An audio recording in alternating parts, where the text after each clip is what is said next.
Në kulmin e fushatës edhe politika shqiptare ka nderuar Papa Franceskun, duke mbajtur 1 minutë heshtje në nderim të ndarjes nga jeta të Jorge Mario Bergoglio. Nga kavaja kryeministri Edi Rama në mbyllje të takimit ka treguar edhe episodet të takimit me Atin e Shenjtë. U pret në paqe, e pyes i them, Ati Shenjtë, më duket se shumë armiq ke bërë, duke thënë gjëra që nuk i ka thënë kur një papë. Kryeministri tha, nëse nuk i them ato që kam për të thënë, tani që kam kohën me njerëzit, kur do t'i them dhe kujt do t'a them?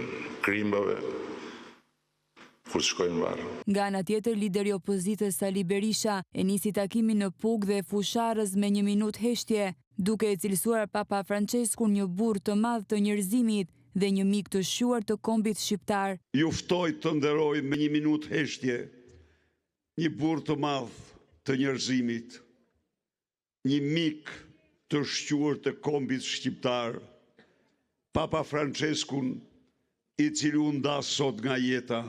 Krishtrimi, mbar njerëzimi, shqiptarët kanë humbur një kolos të mendimit, të besimit tek Zoti, por dhe të dashurisë dhe respektit për njeriu. I përjetshëm, kujtimi i shejtërisë së tij. Nga i qelia për ndarje nga jeta të Papa Franceskut, ka reaguar edhe presidenti i Partisë së Lirisë Ilir Meta, i cili vlerësoi vëmendjen e veçantë dhe ndihmën e pakurrësyer për shqiptarët. Të paharruara do të mbeten mesazhet e vyera dhe frymëzuese të Papa Francesku për popullin dhe në veçanti për rininë e mrekullueshme gjatë vizitës së tij historike në Shqipëri. Shqiponjat nuk e harrojnë folen, por fluturojnë lart. Ju lutem, mbajini ata në adheun e tyre dhe Shqipëria të shpëtojë nga dimri demografik. Duhet bërë gjithçka për të shpëtuar shpresën për rinin ton, sepse ku ka rini ka shpresë. U përcjell ngushëllimet më të sinqerta se Lisë së Shenjtë dhe mbar besimtarëve katolik.